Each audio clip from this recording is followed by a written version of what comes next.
귀하고 내려온 찬양 감사드립니다. 할렐루야. 6월 첫 번째 주일 아침입니다. 하나님께서 6월 한 달도 우리와 동행하시며 성령의 능력으로 충만케 하실 줄로 믿습니다. 오늘은 교회력으로 성령 강림절입니다. 예수님의 승천 이후에 제자들은 예루살렘의 마가의 다락방에 모여서 주님의 약속하신 성령을 기다리며 매일 기도하고 있었습니다. 그리고 마침내 오순절날 그들이 함께 모여 기도할 때에 성령이 바람같이 불같이 그들 위에 임하였고, 그들이 성령의 충만함을 받고 성령의 말하게 하심을 따라 방언도 말하였습니다. 그로부터 제자들은 능력의 사람이 되어서 세상이 감당하지 못하는 성령의 사람, 하나님의 사람이 되었습니다. 성령 강림절은 바로 그 오순절 성령 강림 사건을 기념하는 절기입니다. 오늘 우리 한빛교회 모든 성도들이 성령의 충만함을 입고 성령의 말하게 하심을 따라 말을 하며 또 성령의 능력을 따라 이끌림을 받는 거룩한 성도들 되시기를 주님의 이름으로 축원합니다. 오늘 본문 26절을 다시 한번 보겠습니다. 이와 같이 성령도 우리의 연약함을 도우시나니 우리는 마땅히 기도할 바를 알지 못하나 오직 성령이 말할 수 없는 탄식으로 우리를 위하여 친히 간구하시느니라. 성령께서는 우리가 기도할 바를 알지 못할 때에 우리의 연약함을 도우셔서 말할 수 없는 탄식으로 우리를 위해서 친히 기도하신다, 이렇게 말하고 있습니다. 이때 성령이 우리의 연약함을 도우신다라고 했는데, 여기서 연약함이라는 것을 우리의 어떤 부분을 말하는 것일까요?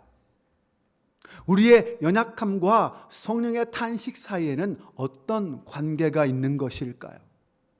또 이 성령께서는 우리를 위해 무엇을 놓고 기도하시는 걸까요?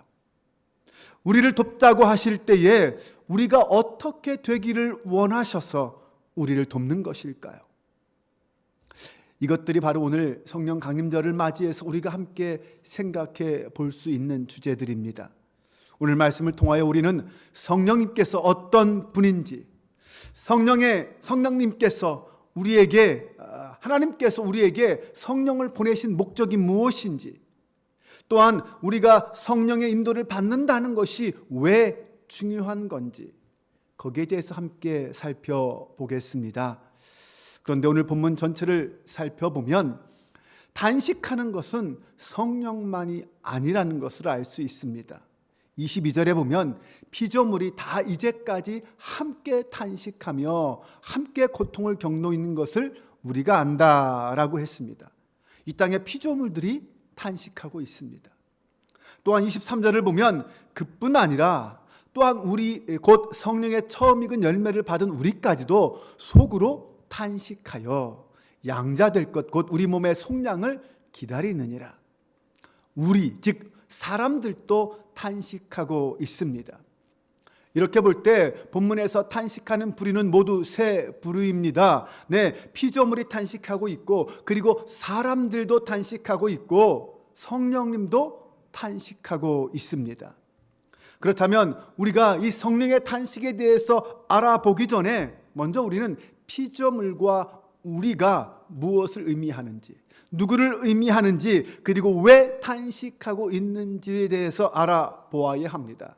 그래야 성령의 탄식의 의미를 알 수 있기 때문입니다. 그럼 이 피조물은 누구를 가리키는 것일까요? 로마서 8장에서 이 피조물이라는 단어가 처음 나오는 부분이 19절입니다. 19절을 보면 피조물이 고대하는 바는 하나님의 아들들이 나타나는 것이라. 지금 이 피조물은 하나님의 아들들이 나타나기를 고대하고 있다라고 말합니다. 하나님의 아들들이라는 것은 누구를 가리키는 걸까요? 하나님을 아버지라고 부르는 자들을 말합니다.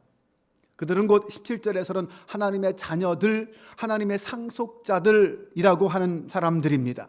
하나님의 아들, 하나님의 자녀, 하나님의 상속자들이라고 불리는 사람들은 17절과 18절에서는 우리라고 불렀습니다. 그러므로 이 탄식의 두 번째 주체인 우리는 하나님의 자녀들, 곧 지금으로 말하면 우리 하나님을 믿는 그리스도인들이라고 할 수 있습니다. 따라서 19절에서 피조물들이 하나님의 자녀들, 하나님의 아들들이 나타나기를 고대하고 있다고 했는데, 그러면 여기서 말하는 피조물이란 하나님의 아들을 제외한 다른 피조물을 말한다고 생각할 수 있습니다. 다시 말하면 본문에서 피조물은 인간을 제외한 이 땅의 모든 다른 피조물을 통칭해서 하는 말이라고 할 수 있습니다. 그런데 오늘 말씀은 그 피조물이 어떤 그 무엇을 간절히 고대하고 있다라고 말합니다. 그것은 바로 인간들이 그리스도의 영광 가운데 하나님의 아들로 나타나는 것, 그것을 기다린다라고 말하고 있습니다. 여기서 나타난다라는 말은 단순히 그냥 나타난다라는 것을 의미하는 것이 아닙니다. 이때 쓰인 단어가 아포칼립시스라는 헬라어인데, 이것이 요한계시록 1장 1절에서는 계시라는 의미로 쓰였습니다. 종말론적인 단어로 쓰였습니다. 그것은 하나님의 때가 되어서 드디어 이 세상 속에 드러나게 되었다라는 이 묵시적인 의미를 갖고 있습니다. 사도 바울은 고린도전서 15장에서 주님이 이 땅에 다시 오실 때에 마지막 나팔 소리 가운데 우리의 몸이 변화되어서 썩지 않을 신령한 몸이 될 거다라고 말하였습니다. 그리고 빌립보서 3장 21절에서는 주님께서 부활의 때에 우리 몸을 주님의 영광스러운 몸처럼 되게 변화시킨다라고 말씀합니다. 그러므로 오늘 로마서 8장 19절에서 하나님의 아들들이 나타난다라는 표현, 그때 아포칼립시스는 종말의 날에 하나님의 아들들이 그 신령한 몸으로 변화되는 현상을 말합니다. 바로 그때를 가리키는 것입니다. 주님의 재림과 함께 우리가 하늘의 신령한 몸으로 변화되는 그것을 말한다는 것입니다. 그렇다면 인간을 제외한 다른 모든 피조물들은 왜 그 하나님의 아들들이 종말에 그렇게 변화되어 나타나는 것을 고대하고 있을까요? 그 해답은 21절에 있습니다. 그 바라는 것은 피조물도 썩어짐의 종로로 탄 데서 해방되어 하나님의 자녀들의 영광의 자유에 이르는 것이니라. 이 피조물들도 간절히 바라고 소망하는 것이 있습니다. 그것은 피조물들도 종로로 탄 데서 해방되어 구원받기를 바라고 있다라는 것입니다. 그런데 성경은 이 피조물의 해방이 우리 그리스도인들의 마지막 최종 구원과 관계가 있다라고 말합니다. 그리스도인들이 종말의 때에 영광스럽게 변화될 그때에 피조물들도 함께 해방되어 하나님의 자녀들처럼 자유함을 누리게 된다라는 것입니다. 이 말씀은 예수 그리스도의 종말의 때에 얻을 그리스도인의 그 완전한 구원됨은 우리 인간에게만 해당되는 것이 아니라 온 피조 세계에 있는 피조물들의 회복과 구원이라는 것을, 구원도 포함한다는 것을 말하고 있습니다.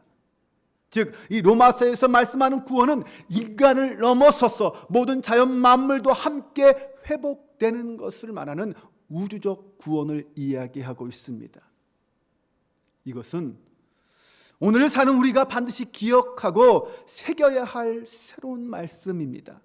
그동안 우리는 우리 몸의 구원, 우리가 구원받아 천국 가는 것만 생각하지 않았습니까?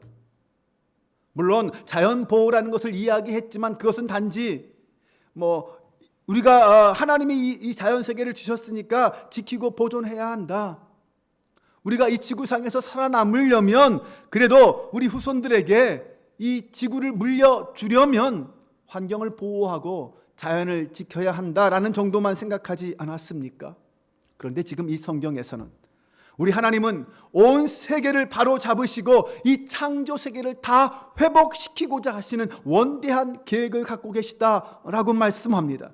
그리고 그 일에 주님이 쓰임 받으셨고 이제 오늘 우리가 쓰임 받아야 한다라고 말씀합니다.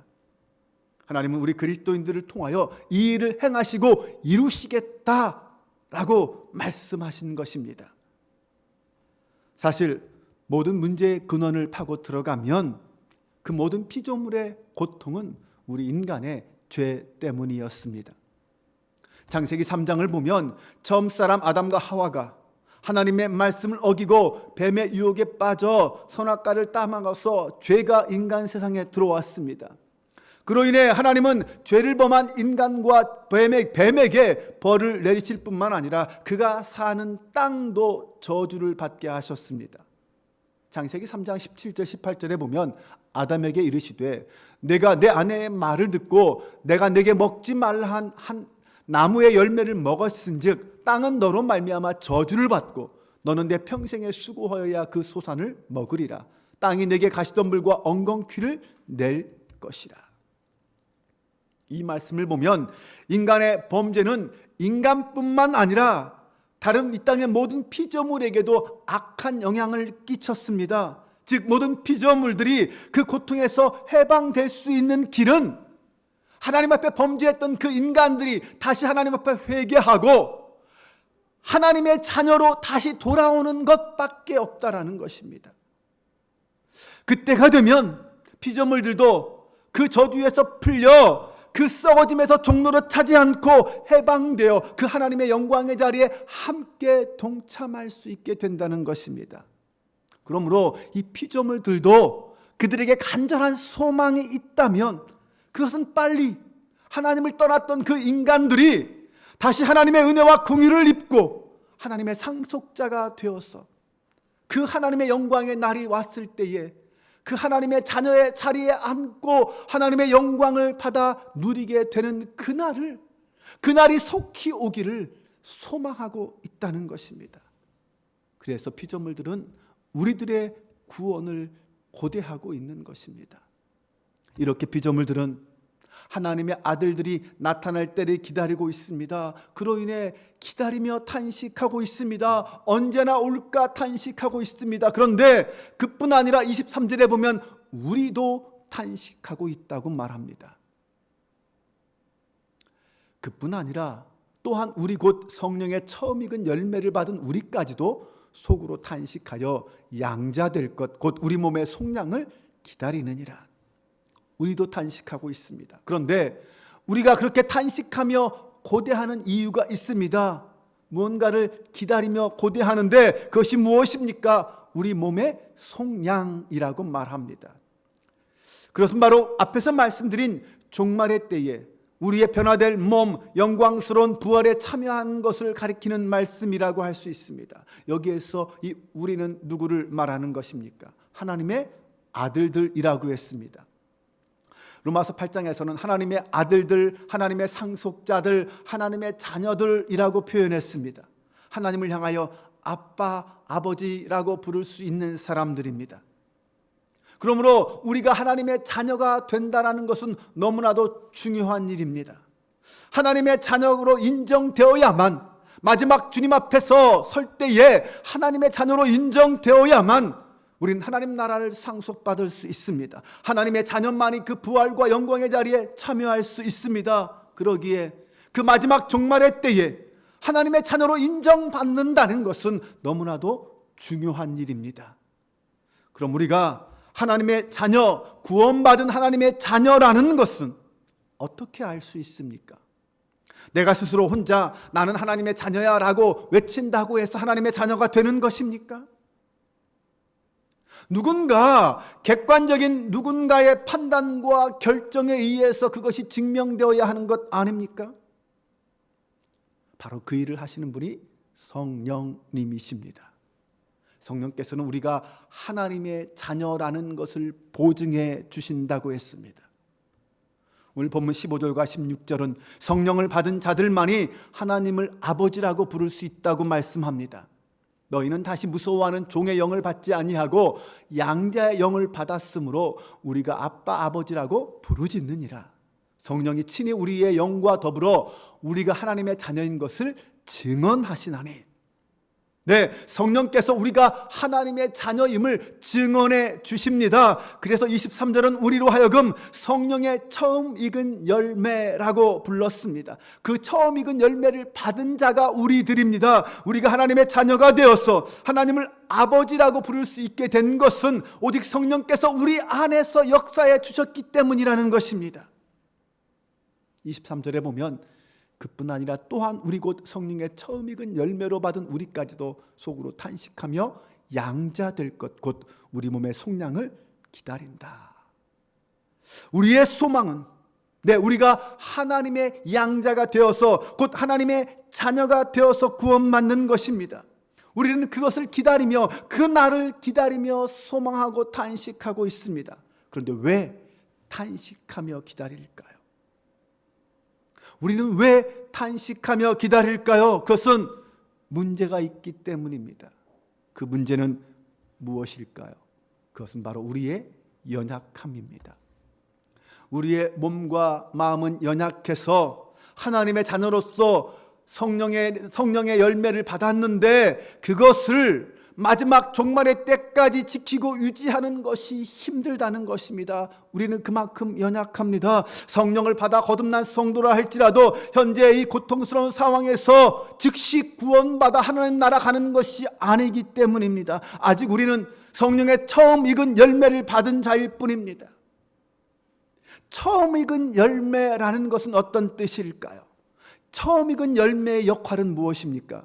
처음 익은 열매는 농부에게 앞으로 내가 어떤 것을 수확하게 될 것인가를 미리 알려줍니다. 그 열매를 미리 맛보게 한다는 것이죠. 그리고 이제 앞으로 내가 이 열매를 통하여 풍성한 수확을 얻게 될 것이다 라는 보증을 해줍니다. 즉 성도는 성령의 내주하심을 통하여 그분이 보증하시는 그 구원이라는 열매를 미리 부분적으로 맛보게 되고 그런 말미암아 주님과 함께 주님이 재림하실 때 함께 이루어질 그 영원한 구원이 얼마나 풍성하고 아름답고 놀라운 것인지를 알게 된다는 것입니다. 그리고 그것을 고대하며 기다릴 수 있는 사람이 되게 하신다는 것입니다. 또한 그 소망 때문에 현재의 고난 속에서 탄식하며 인내하며 구원의 완성이 될 그때까지 기다릴 수 있게 한다는 것입니다. 그러므로 이 소망은 성도의 구원에 있어서 반드시 필요한 것입니다.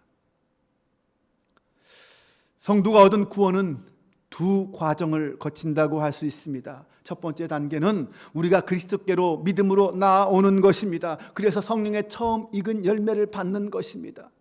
그리고 두 번째 단계는 죄와 사망으로부터 궁극적이고 영원한 그 해방의 날, 그 날이 우리에게 다가오는 것입니다. 그것은 예수님의 재림시까지는 오지 않습니다. 예수님의 재림과 함께 비로소 우리에게 다가올 것입니다.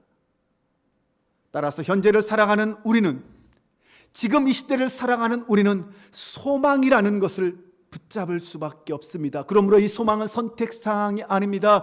필수적인 것입니다.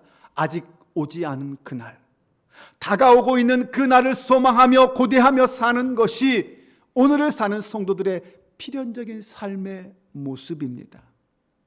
그때 우리에게 필요한 것은 무엇입니까? 이 현재의 삶을 살아가면서 고난과 함께 살아가는 우리에게 가장 필요한 것은 무엇일까요? 그것은 바로 인내입니다. 인내를 훈련받아야 합니다. 그래서 바울은 로마서 5장 3절과 4절에서 환난은 인내는 연단은 소망을 이룬다고 하였습니다. 그리고 오늘 본문 21절에서는 우리가 소망으로 구원을 얻었음에 라고 말하고 있습니다. 우리는 소망 가운데 인내하며 마지막 그 구원의 완성의 때까지 기다리고 고대해야 합니다. 그런데 문제는 앞에서 말씀드린 것처럼 우리는 연약합니다. 우리의 육신과 마음은 연약합니다. 종말의 때까지 하나님의 자녀로서 그 정체성을 지키며 인내하며 우리가 성령의 인도를 따르고 하나님의 말씀에 순종하며 살아야 하는데 그게 어렵습니다. 우리는 연약한 인간이기 때문입니다. 우리의 육신이 연약해서 예수님처럼 하나님의 뜻에 온전히 순종하기 어렵습니다. 무엇보다 우리가 사는 이 삶은 너무나도 고난이 많습니다. 그 고난 속에서 성령을 끝까지 붙들 수 있는가? 우리의 믿음을 끝까지 지킬 수 있는가? 이것이 문제입니다. 하지만 사실 우리는 우리의 연약한 육신을 볼 때 희망이 없는 존재입니다. 그렇기에 그것 때문에 마지막으로 성령께서 등장하십니다. 성령은 우리 구원의 처음 보증이 되신 분이라고 하였습니다. 우리는 성령님 때문에 하나님을 아버지라고 부를 수 있게 되었다고 했습니다. 성령님이 없으셨다면 우리의 하나님의 자녀로서의 출발은 분명 불가능했을 것입니다. 그러므로 우리가 자연스럽게 생각할 수 있는 것은 구원의 여정에 출발해서 성령께서 우리를 인도해 주셨다면 구원의 완성의 그 순간에도 성령께서 우리와 함께 하실 수 있다라는 것입니다. 시작이 우리의 힘으로 불가능했다면 마지막 끝도 우리의 힘으로 가능하지 않다는 것은 당연합니다. 그러기에 오늘 본문 로마서는 우리의 구원은 시작도 성령님으로부터 인한 것이었다면 우리의 구원의 완성도 성령님이 아니고는 불가능하다라고 말하는 것입니다. 그것을 보여주는 말씀이 바로 26절입니다. 다시 한번 26절을 보면 이와 같이 성령도 우리의 연약함을 도우시나니 우리는 마땅히 기도할 바를 알지 못하나 오직 성령이 말할 수 없는 탄식으로 우리를 위하여 친히 간구하시느니라. 성령이 우리의 연약함을 아시기에 그 우리의 연약함을 도우신다라고 말씀합니다. 우리 그리스도인들은 마지막 영광의 부활에 참여하기를 간절히 갈망하고 소망하고 있지만 현재의 그 고난과 육신의 연약함으로 인하여 과연 내가 그 종말의 자리에, 그 영광의 자리에 참여할 수 있을까라는 두려움 속에서 탄식하고 있습니다. 그러기에 성령께서 그 우리의 연약함을 도우시고 말할 수 없는 탄식으로 우리를 위하여 기도하고 계십니다. 결국 성령의 도우심과 간구는 우리 구원의 완성의 핵심이라고 할 수 있습니다. 우리는 오직 성령의 도우심으로 인하여 구원에 이를 수 있습니다. 그러므로 여러분, 구원 받을까 받지 못할까 두려워하지 마시기 바랍니다. 성령 하나님께서 하나님의 뜻대로 우리를 위하여 간구하심으로 우리를 하나님 나라로 인도해 주심을 믿으시기 바랍니다. 28절은 이렇게 말합니다. 우리가 알거니와 하나님을 사랑하는 자 곧 그의 뜻대로 부르심을 입은 자들에게는 모든 것이 합력하여 선을 이루느니라. 여기서 선이라는 말은 이 로마서의 말씀에 따르면 구원의 완성이라고 할 수 있습니다. 우리의 육신이 연약하여 이 땅에 살면서 당하는 그 모든 고난 속에서 우리는 주춤하기도 하고 쓰러지기도 하고 넘어지기도 합니다. 하지만 하나님은 그런 우리의 모든 삶을 통하여 그것으로 합력하여 선을 이루신다고 하셨습니다. 선을 이루시는 능력을 하나님은 갖고 계십니다. 성령 하나님은 그 일을 이루시는 분이십니다. 하나님은 그 일을 이루시기 위하여 성령을 보내신 것입니다.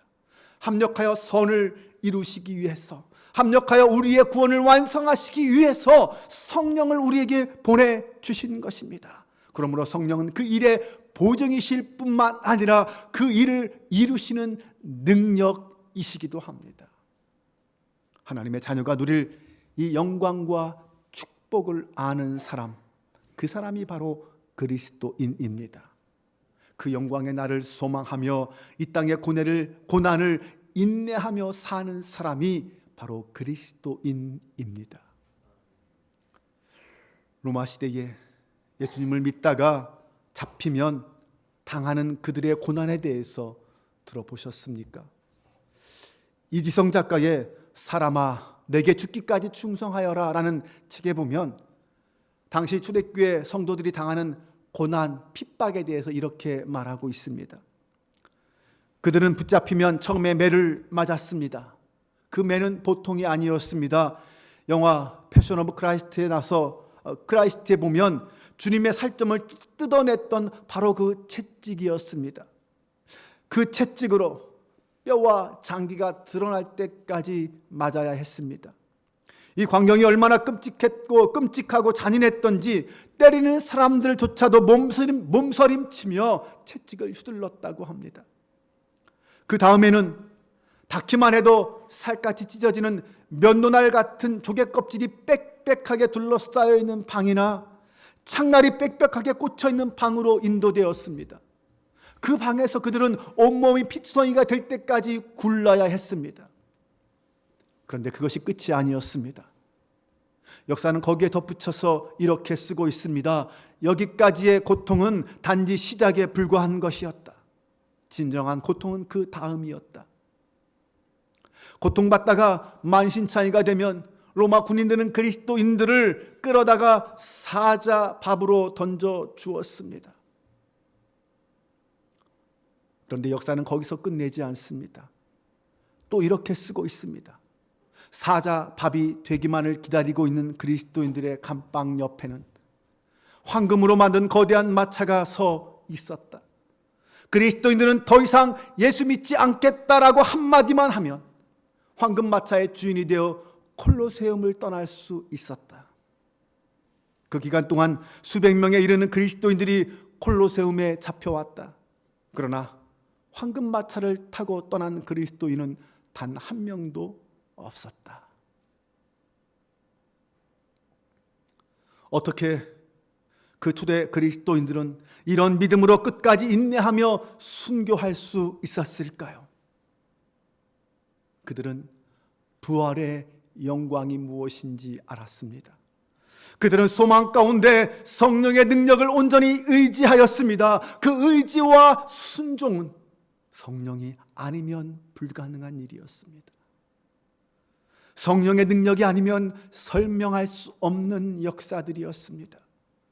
성령님은 바로 오늘 이 순간에도 그리고 그 마지막까지 우리를 도우셔서 우리의 구원의 완성인 하나님 나라로 우리를 인도해 주실 것입니다. 그러기에 우리는 염려하지 않을 수 있습니다. 그리스도인은 현재의 고난과 장차올 그 영광 사이에 끼어있는 존재들입니다.